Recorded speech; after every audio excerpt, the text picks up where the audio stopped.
Hadīth 1.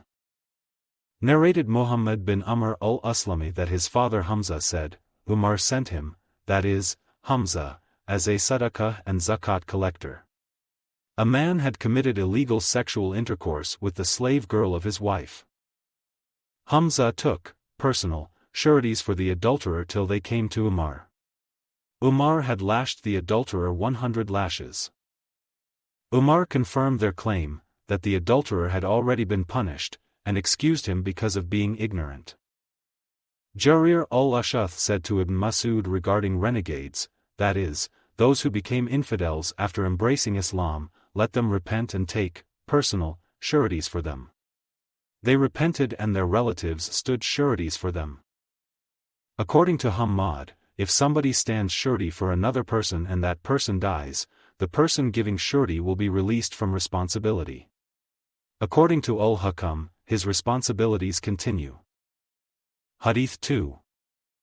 Narrated Abu Hurairah, the Prophet, peace and blessings be upon him, said, an Israeli man asked another Israeli to lend him 1,000 dinars. The second man required witnesses.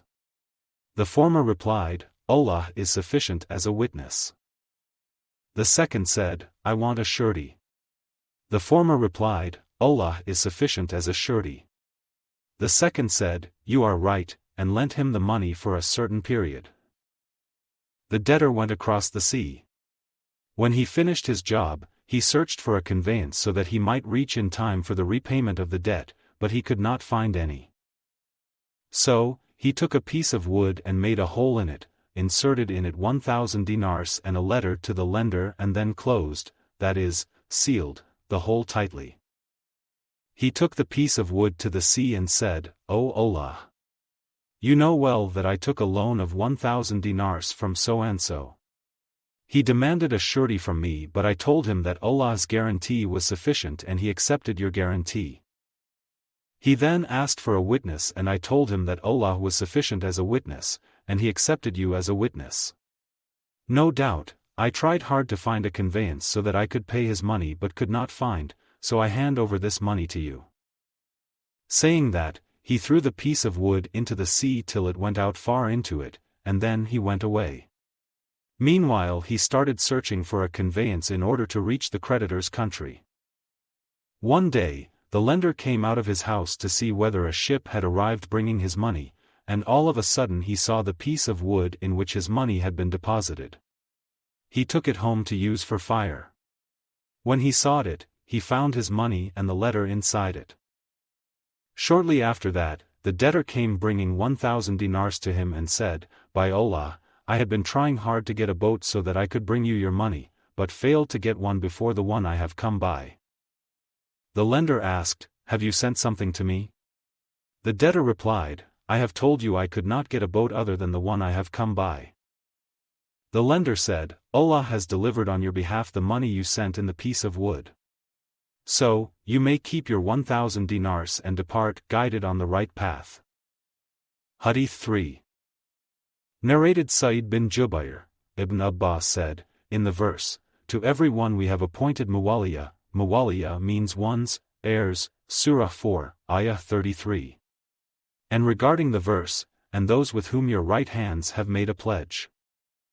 Ibn Abbas said, when the emigrants came to the Prophet, peace and blessings be upon him, in Medina, the emigrant would inherit the Ansari, while the latter's relatives would not inherit him because of the bond of brotherhood which the Prophet established between them, that is, the emigrants and the Ansar. When the verse, and to everyone we have appointed heirs, Surah 4, Ayah 33, was revealed, it cancelled the bond, the pledge, of brotherhood regarding inheritance. Then he said, the verse, to those also to whom your right hands have pledged, remained valid regarding cooperation and mutual advice, while the matter of inheritance was excluded and it became permissible to assign something in one's testament to the person who had the right of inheriting before. Hadīth 4. Narrated Anas, Abdur Rahman bin Auf came to us and Allah's Messenger, peace and blessings be upon him, established a bond of brotherhood between him and Sa'd bin Rabi'ah. Hadīth 5.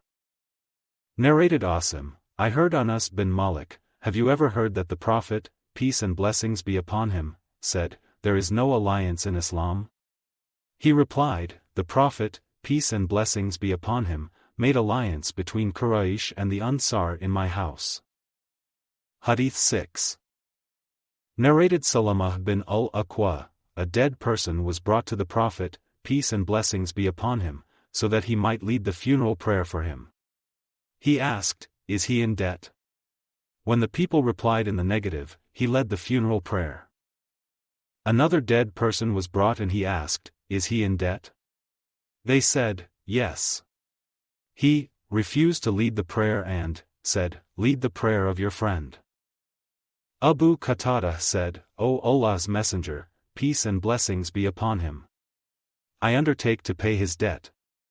Allah's Messenger, peace and blessings be upon him, then led his funeral prayer. Hadith 7. Narrated Jabir bin Abdullāh, once the Prophet, peace and blessings be upon him, said to me, "If the money of Bahrain comes, I will give you a certain amount of it." The Prophet, peace and blessings be upon him, had breathed his last before the money of Bahrain arrived. When the money of Bahrain reached, Abu Bakr announced, "Whoever was promised by the Prophet, peace and blessings be upon him, should come to us." I went to Abu Bakr and said, "The Prophet, peace and blessings be upon him, promised me so and so." Abu Bakr gave me a handful of coins and when I counted them, they were 500 in number. Abu Bakr then said, "Take twice the amount you have taken, besides." Hadith 8. Narrated Aisha, wife of the Prophet, "Since I reached the age when I could remember things, I have seen my parents worshipping according to the right faith of Islam. Not a single day passed but Allah's Messenger, peace and blessings be upon him, visited us both in the morning and in the evening. When the Muslims were persecuted, Abu Bakr set out for Ethiopia as an emigrant. When he reached a place called Burq ul-Ghamad, he met Ibn ad-Dughna, the chief of the Karah tribe, who asked Abu Bakr, "Where are you going?" Abu Bakr said, "My people have turned me out of the country and I would like to tour the world and worship my Lord." Ibn ad-Dughna said, "A man like you will not go out, nor will he be turned out, as you help the poor earn their living, keep good relation with your kith and kin, help the disabled, or the dependents, provide guests with food and shelter, and help people during their troubles. I am your protector. So, go back and worship your Lord at your home." Ibn ad-Dughna went along with Abu Bakr and took him to the chiefs of Quraysh, saying to them, "A man like Abu Bakr will not go out, nor will he be turned out. Do you turn out a man who helps the poor earn their living, keeps good relations with kith and kin, helps the disabled, provides guests with food and shelter, and helps the people during their troubles?" So, Quraysh allowed Ibn ad-Dughna's guarantee of protection and told Abu Bakr that he was secure, and said to Ibn ad-Dughna, "Advise Abu Bakr to worship his Lord in his house and to pray and read what he likes, and not to hurt us and not to do these things publicly, for we fear that our sons and women may follow him." Ibn ad-Dughna told Abu Bakr of all that, so Abu Bakr continued worshipping his Lord in his house and did not pray or recite Quran aloud except in his house. Later on, Abu Bakr had an idea of building a mosque in the courtyard of his house. He fulfilled that idea and started praying and reciting Quran there publicly. The women and the offspring of the pagans started gathering around him and looking at him astonishingly. Abu Bakr was a soft-hearted person and could not help weeping while reciting Quran. This horrified the pagan chiefs of Quraysh. They sent for Ibn ad-Dughna and when he came, they said, "We have given Abu Bakr protection on condition that he will worship his Lord in his house, but he has transgressed that condition and has built a mosque in the courtyard of his house and offered his prayer and recited Quran in public. We are afraid lest he mislead our women and offspring. So, go to him and tell him that if he wishes he can worship his Lord in his house only, and if not, then tell him to return your pledge of protection as we do not like to betray you by revoking your pledge, nor can we tolerate Abu Bakr's public declaration of Islam, his worshipping." Aisha added, Ibn ad-Dughna came to Abu Bakr and said, "You know the conditions on which I gave you protection, so you should either abide by those conditions or revoke my protection, as I do not like to hear the Arabs saying that Ibn ad-Dughana gave the pledge of protection to a person and his people did not respect it. Abu Bakr said, I revoke your pledge of protection and am satisfied with Allah's protection. At that time, Allah's Messenger, peace and blessings be upon him, was still in Mecca and he said to his companions, Your place of emigration has been shown to me.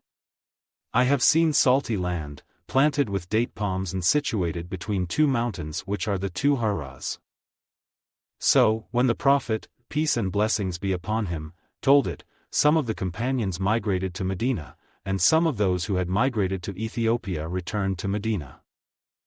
When Abu Bakr prepared for emigration, Allah's Messenger, peace and blessings be upon him, said to him, Wait, for I expect to be permitted to emigrate. Abu Bakr asked, May my father be sacrificed for your sake, do you really expect that? Allah's Messenger, peace and blessings be upon him, replied in the affirmative.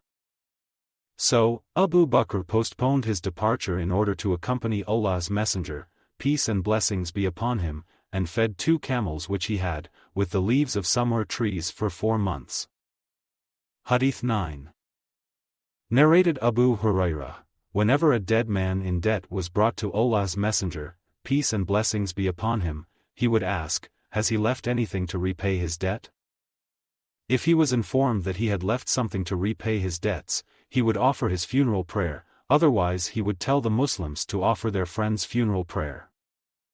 When Allah made the Prophet, peace and blessings be upon him, wealthy through conquests, he said, I am more rightful than other believers to be the guardian of the believers, so if a Muslim dies while in debt, I am responsible for the repayment of his debt, and whoever leaves wealth, after his death, it will belong to his heirs.